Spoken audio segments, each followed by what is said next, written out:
Welcome to the Tuning In podcast, where we talk alignment, intuition, and our internal guidance system. We cover woo-woo topics in an approachable and practical way. I'm your host, Dana Evans of Alignful.com.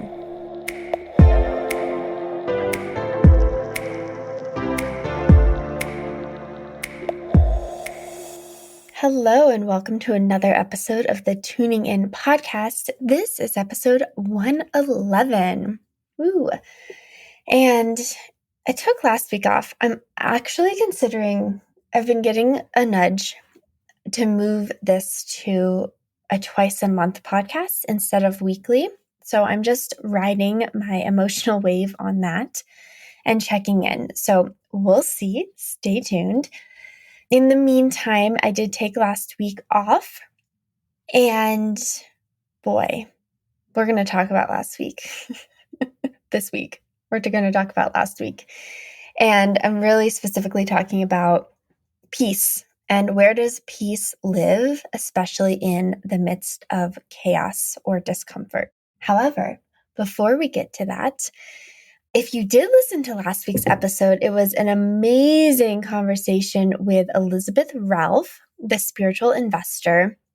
And man, we covered so many great topics. We also went on Instagram Live. So I'll link up the Instagram Live and the episode in case you missed that. And her program, The Spiritual Investor, is officially open for enrollment.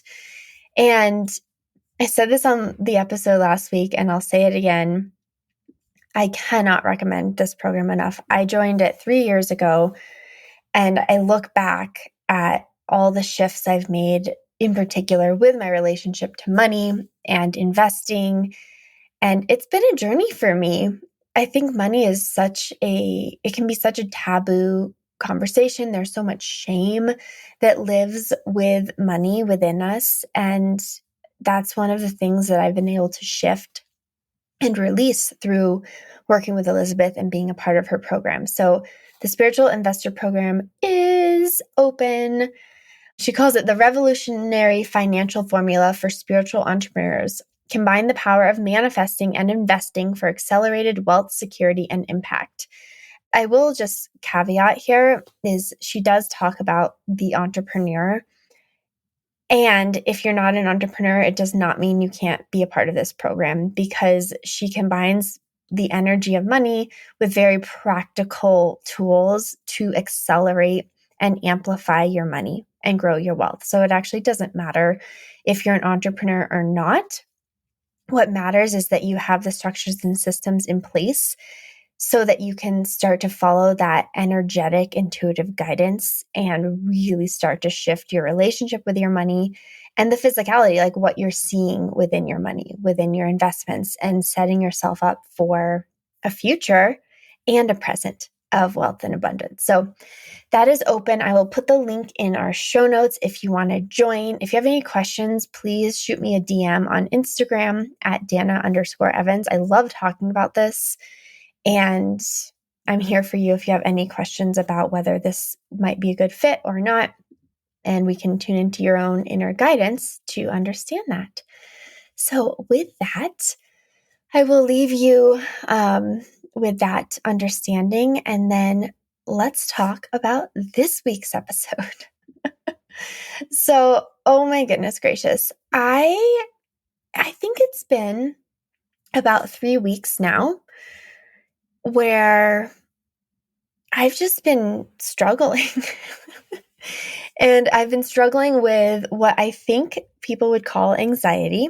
I don't really resonate with that phrase. I don't consider myself an anxious person. I don't consider myself as someone who struggles with anxiety. And yet, I think that's what I'm experiencing. I would instead, what I call it is discomfort, uneasiness, and nervousness. Like that's really how I'm feeling. And I think I spoke maybe about this a couple of weeks ago where I was having that like nervy feeling where just my whole system felt raw and exposed. Just like if you have an exposed nerve, like in your tooth, like it just feels everything activated. Like I couldn't even be around. I already have problems with people chewing and making noises with their mouth. It's literally called something. Chewing noise phobia. Okay, I'm looking this up for you. Misophonia. Misophonia. I totally have this.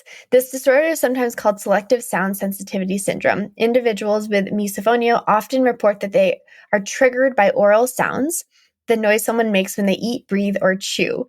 And like literally, they say it causes rage within people, and it absolutely does. Like I get very, like it's just this, it's rage.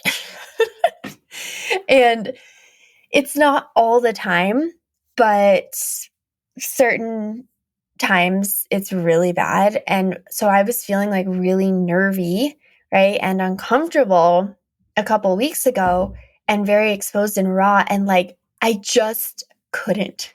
Like, John, I'm like, if you're eating, I can't be near you. If you're sleeping with your mouth open, like, I need to cover your mouth with the sheets. And like, my mom, I was on the phone with her and we were chatting about something, and then I suddenly heard chewing and I said, "Are you eating fruit right now?" She said, "Yeah." I said, "Okay, well, I'm going to let you enjoy that. I'm going to go." Because like I just couldn't tolerate the sound. And then my magical morning partner, Candace, she was talking to me, like recording her memo, and there was like this that kind of sound, like it was rubbing on something. And you know, that sometimes happens. Like her microphone was rubbing on her shirt or whatever. But this time, like while I was listening to it that week, I like couldn't, it was like, you know, fingernails on the chalkboard, just like pulling cotton balls apart, the most uncomfortable sensation that like I could barely listen to her memo. And so it was like things like that were amplified, right? My body felt more sensitive. Everything felt like it was just penetrating my field and I couldn't protect myself. And I was so uncomfortable and just edgy and nervy and is the only way I can explain it. And that kind of faded off a little bit, and it kind of settled in as just this general sense of uneasiness and discomfort. And I have so many tools. So last week, I believe, my weeks are all like February, like what?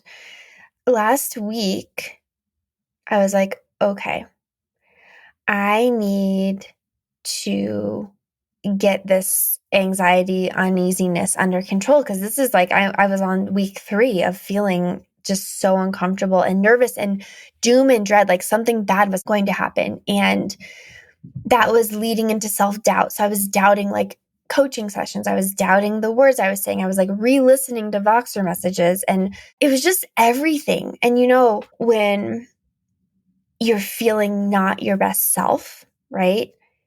That other things start to creep in, right? Your fears, your doubts, like they all start to creep in because you don't have your barrier up, right? Your barrier of, no, I'm not accepting this. And so that started to creep in, and just intense self-doubt, intense doom and dread. And I was walking around the house like, everything's fine. Everything is fine. My life is really good right now. There are some new things that have come forward, which I will talk about at some point on the podcast. So there are some big unknowns that have showed up. I think that kind of activated some of this. But overall, I'm like, everything's fine in my life. Why does it feel like everything's just seconds away from crumbling and falling apart? So last week I was like, okay, let's take your tools and take care of yourself. So I decided to follow my Ayurvedic principles are always what I fall back on when I feel really out of balance, right? However I feel out of balance, Ayurveda is always what brings me back. And so I decided, okay, we're going to do khichdi, which is this really nourishing, balancing mono diet. Basically, it's like a rice, bean, cooked vegetable with broth meal that you eat for lunch and dinner. So I was like, okay, I'm going to do khichdi. I'm already haven't been drinking caffeine, but I was having a little bit, like a little 3-ouncer of coffee in the morning. And then I'd have my hot chocolate, still drinking hot chocolate every day. And then I was like, okay, I'm going to take a bath as much as I can because that's really calming for me. And I was just like, okay, what tools will bring me back? Dry brushing, oil massage, abhinyaga. I always say that wrong, but that's like the Ayurvedic oil massage. Warm baths, heating pad, or my rice bag every night, going to bed really early, doing meditation morning and night. Oh, so good. Tapping.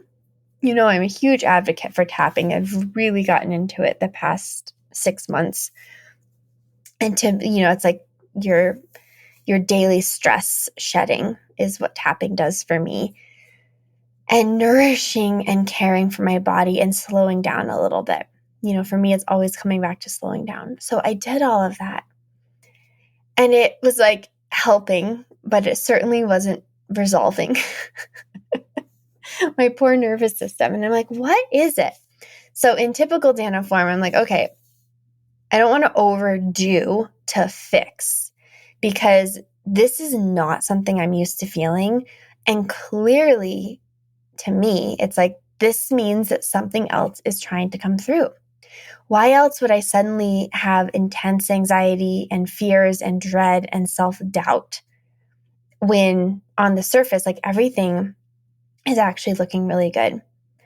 So I talked to my friend Kimi and I was like, man, it's crazy. Like, I don't know what's wrong with me, right? Poor low quality question, by the way. It's like, I don't know what's wrong with me. I'm doing all my tapping. I'm doing all my, meditation. I'm clearing my schedule a little bit more so I have space. And she said the most brilliant thing. She said, sometimes there's a fine line between the problem and the solution because tapping brings up stuff.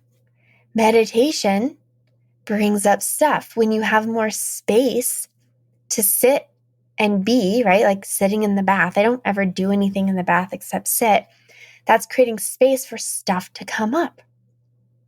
So what if instead of this all being a problem, it's really just showing you what's still been lurking beneath the surface? And I was like, oh my gosh, this is so true. So what if I stop trying to fix it and actually let it bubble up and look at it? So I also started doing a lot of journaling last week. Again, I do journal, but I was getting a little deeper into it. And on Saturday, and this is kind of a story too of what does it look like to follow the nudges, right? It's like something's going on. I don't know what it is. My typical approach isn't solving it. So what if there's something else coming through that this is an invitation for me to be able to look at? So on Saturday, it was my birthday, turned 34. I was feeling very down and very inward, we'll just say. There's also like a ton of stuff going on in the world, right? We can never dismiss the collective consciousness and the collective anxiety and the collective fears and the collective pains. So Saturday was at the height of a ton going on in the world. And I just wasn't feeling very celebratory or outward. And I said in my message to Candace, my magical morning partner, I said, man, I had to do some on-call work on Saturday for someone else. And I said, man, I just don't feel ready for the weekend to be over. Like this week was really, really intense. It was also really busy. This is last week. It was a very full week. And I felt so intense and like so up and down. And now I'm working. It's my birthday. And I just wish I could have another day on Monday to settle. Well, then Saturday evening, I remembered that message. And I say this all the time to people is if you're saying, I just wish, that's a big invitation to check in and ask yourself, well, what if I could? And so I remembered that and I thought, well, what if I could have another day? Who says I can't? So Sunday morning I got up and it was so clear and true of you need another day. So I did the uncomfortable thing, which was messaging my clients and saying, hey, I'm not going to be on Voxer on Monday. I'm taking a Dana day. That's what I call these. And I just need more time to process what's been going on. So I said that message and then had a lovely yet anxious-filled day on Sunday. And almost like telling people that I wasn't going to be available caused more of this discomfort, right? But it was more comfortable than showing up when I felt horrible, right? We have to weigh, right, the pros and cons of like pushing through versus following that knowing, that inner knowing. And with that, I woke up yesterday, felt horrible.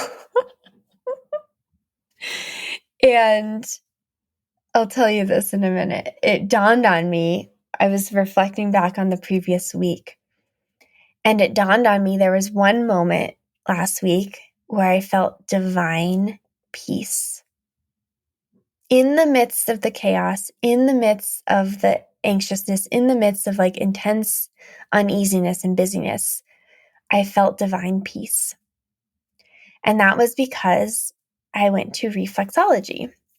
And amazingly, I had another appointment on that Thursday, the 24th, that wasn't feeling aligned. And I asked, I had to do 2 aligned cancellations last week because my energy was so off. And I'm like, I don't want to be engaged with people. So I had asked for that reschedule. And for her, she's like, oh my gosh, that's perfect. It works so much better for me. So we rescheduled. And then I get a message from my reflexologist saying, hey, I just had an opening for this same day at 4:00 when my other session was supposed to be. Would you want to come? And I was, yes. So I went and I get Tibetan cranial, which you have to look it up. I don't even freaking know what she does. It's magic work, really subtle body work. I had this Tibetan cranial session and then reflexology. And after the Tibetan cranial, they leave you on the table for 7 minutes. It's very specific. And they like use a towel to like pull your neck up and open. So you're like so open, and they leave you there. And at first my mind was like, burp, burp, burp, burp, burp. And then all of a sudden I was thinking about what I was going to have for dinner. And I was shown like, you already have everything prepped for khichdi. Everything's taken care of. And that was the gateway to this deeper knowing that everything is taken care of. Everything. Which dropped me into this deep, I can't explain the depth of gratitude and love and appreciation that came through. I don't remember the last time I felt this depth of peace and truth and knowing. And I sat in that and I said to my inner voice, I love you. And then my inner voice replied, there is no loving of, for love simply is. Which just gave me chills throughout my entire body. And then I left that session and floated into the evening and the next day. But then my discomfort came back Saturday and Sunday. So I was reflecting on this yesterday on Monday. And I was like, okay, being in my inner voice, being in the present is the most effective way to release the discomfort, right? Discomfort, the anxiety, the self-doubt, the fear, all of that is projection, right? It's either the past or the future. That's where the mind lives. Our bodies, our physical bodies live in the present, in the now. And I know that. And I know that every time I spend with my inner voice, it brings me back to the now and it brings me back to a sense of peace. So I checked in after I got home. I got groceries yesterday. I came home or on Monday and I checked in and I was like, okay, I feel so uncomfortable. What do? My mind's like, watch TV. I'm like, no, that's not going to help. Plus, like, no TV's feeling interesting at all lately. Like, it's just not doing it for me. And then I looked at this beautiful pile of books that I've had that I was inspired to order a couple of weeks ago. And the answer was so clear, like dive into your books, your research books. I've just had this nudge to just go deeper into exploring the work that I do, exploring the nervous system and really somatic body healing. So I looked at my books. I have one it's called Eastern Body, Western Mind, and it's all about the chakra system. It's a dense book. Then one that's all about the vagus nerve, which I know a ton about from my days of teaching bowspring, which is a body movement system that really helps regulate your nervous system. And then I have a book called You Are a Goddess, and then another one called The Power of the Breath, and another one about internal family systems therapy and using that. So it just became so clear that part of my anxiousness is not having dedicated space to be in my curiosity. So I closed the door, went into my room, got some tea, got some water, set up on the floor. It's the sunniest room in the house, especially in the afternoon. Set up my little stool and my little floor table, grabbed my highlighter, grabbed my little sticky notes, and just dove in to reading. I put my phone in airplane mode. I was just off. I was like, okay, no Voxer, no Instagram, no email, no texting, no voice memoing, no freaking phone. Turn it off. I need to be with myself and just in my own curiosity. And how often do we get to do that? Like, I was just thinking, man, we're in constant communication with people, which can be such a gift. But for me, where I'm at right now, it's a distraction.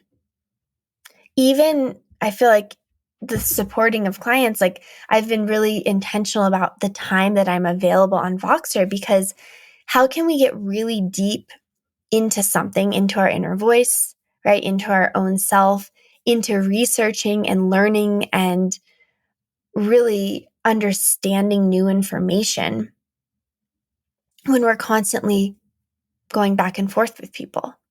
You can't. Context switching, right? And part of this was I listened to this episode, a podcast episode with Cal Newport, I think is his name. He has a book called Deep Work, which one of my clients, shout out to Elsie, she's like a big fan of his work. So I listened to this episode and I was like, yeah, I'm always engaged. And it might be the most amazing engagements, but it's still not necessarily serving me to be constantly popping in and out. And so what my system and my body needed most, just like when I was on the reflexology table by myself in silence, was uninterrupted time with myself. And that's the gift I gave myself on Monday. And it felt amazing. I journaled, I read and studied, and then I told John about the things that I learned about the vagus nerve, right, to help really cement that into my system. And then I sat down and read. This is amazing, guys. Like this is divine alignment, right? So then in the evening, I was like, okay, it's time.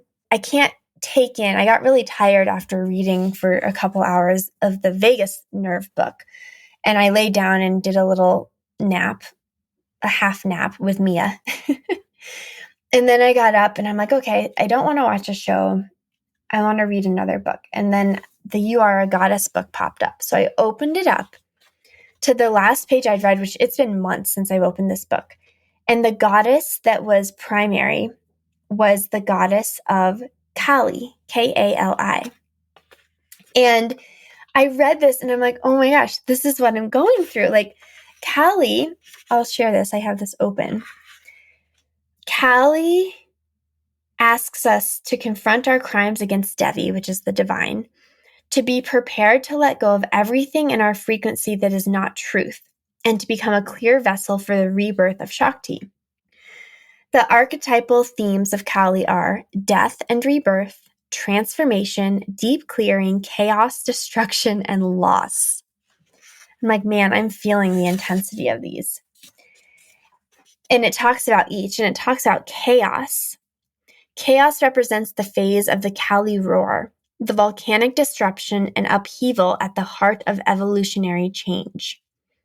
When chaos is present, it means the logical mind cannot make sense of things and cannot see how things are going to turn out. Yet, chaos is a feminine state because it is the way in which primal birth and creative processes happen. Out of chaos, new life is born.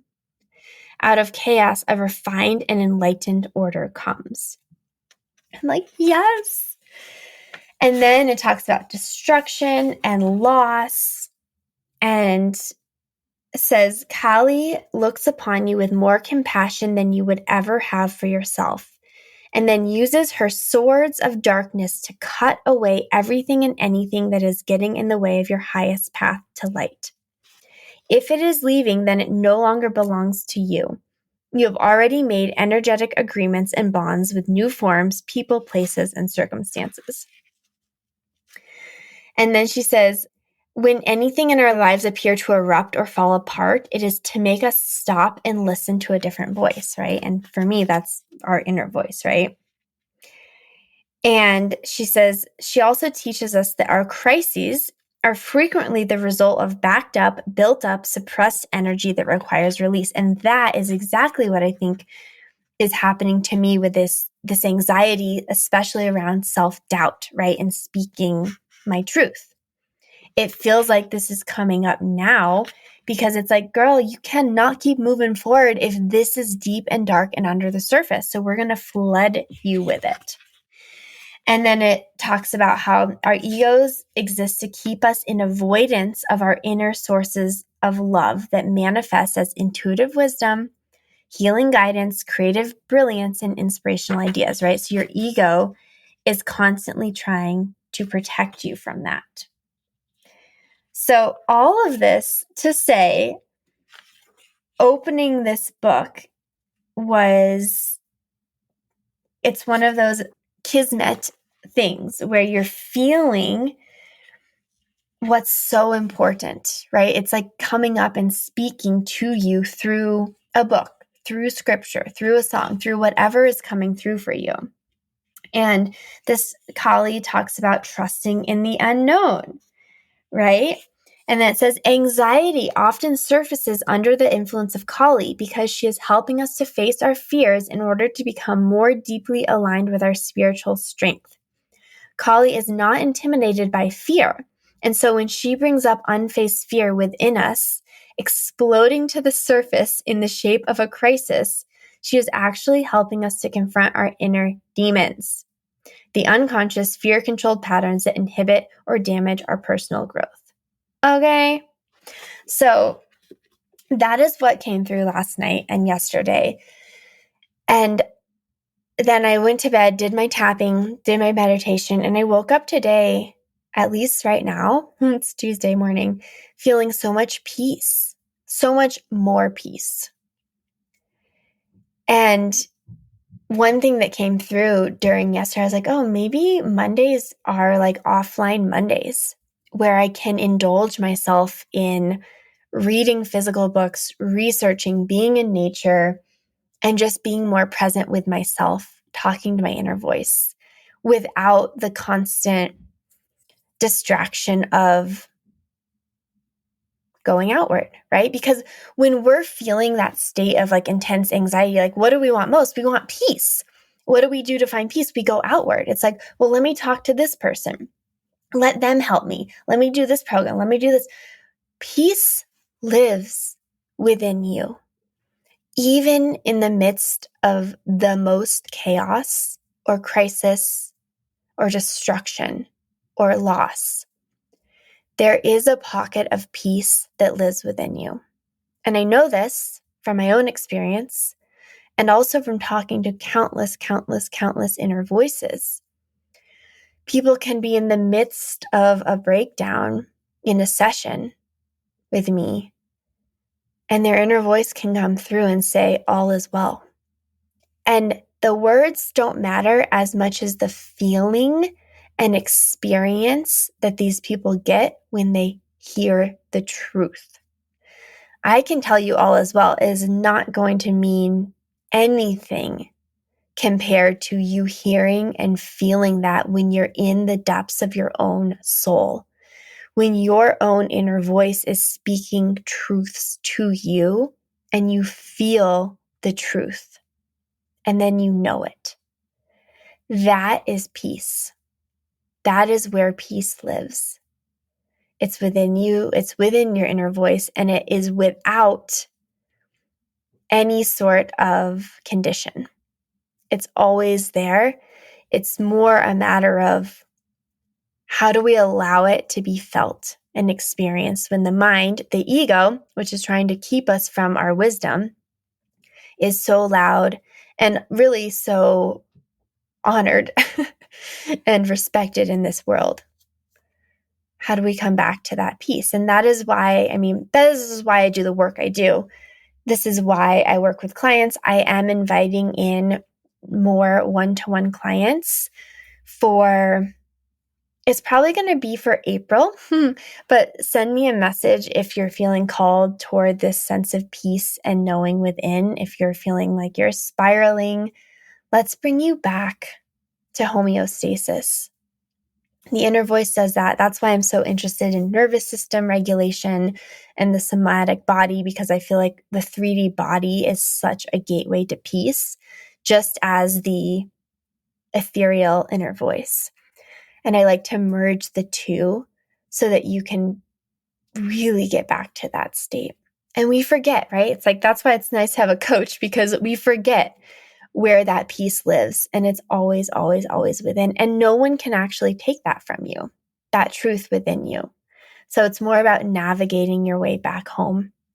So if you're interested in working together or learning more about this, you can send me a DM on Instagram at Dana_Evans, or I'll put a link for a 30-minute chat just so I can answer any questions and talk to you and really understand if you're in a place that you'd be ready for this level of work and soul exploration and release and shedding.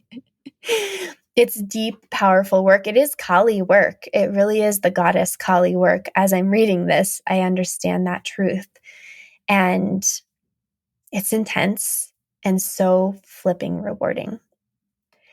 And then my final question to you too, as you're listening and contemplating, it was so simple, right? I took a day off, but especially as entrepreneurs, but even not, my husband is not an entrepreneur and he has days off and doesn't take them, right?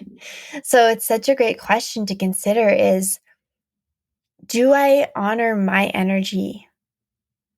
Do I listen and check in? Or do I keep pushing through?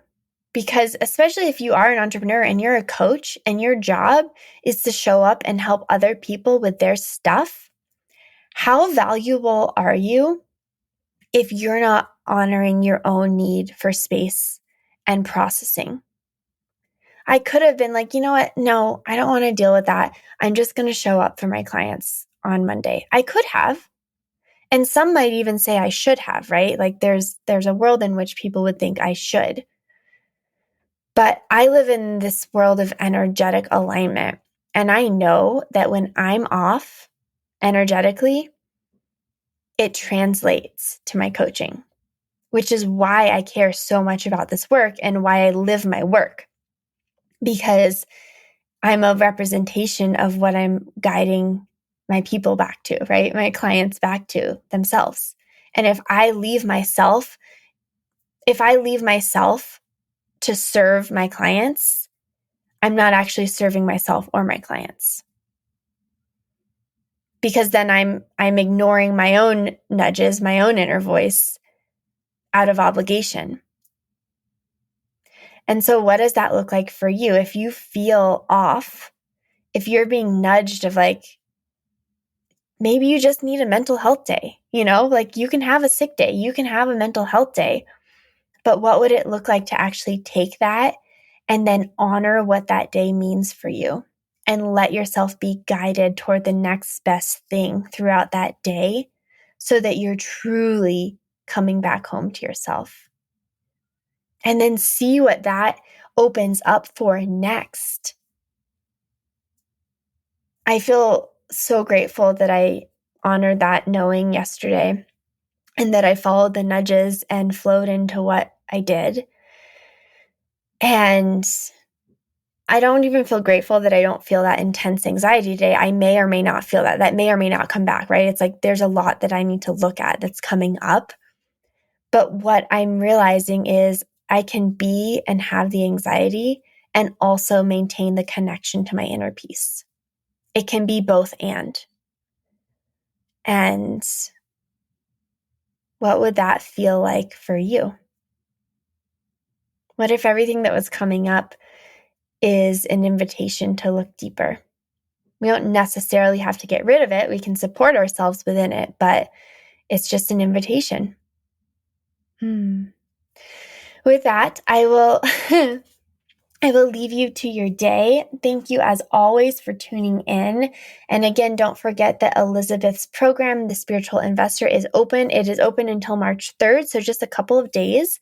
So I encourage you to check out her website that tells you all about the program. Send me a message if you have any questions or are trying to find if this is in alignment for you. I'll help you come back to yourself to find that truth. And otherwise, I am so grateful to have all of you on this podcast. I just love sharing these winding stories. So thank you always for bearing with me and listening, because there is a lesson within all of it. That's really what I try to share. But I think it's so helpful to have the experience of how this came to be, right? Insights don't always just show up out of the blue. They come from some often difficult experiences and, inward and upward, as I say. And again, if this is something that you're feeling called to, I am taking clients for April, and I'm only taking 3. So I'm very, very, very, very choosy about who I work with. So I would like to get on a call to find out more about your energy so we can make sure it's a match before we move forward. With that, have a beautiful day, and I'll see you next time on the Tuning In podcast.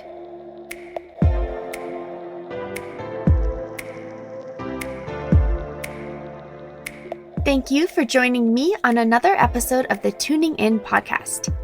As always, if this would resonate with anyone you know, please share the episode.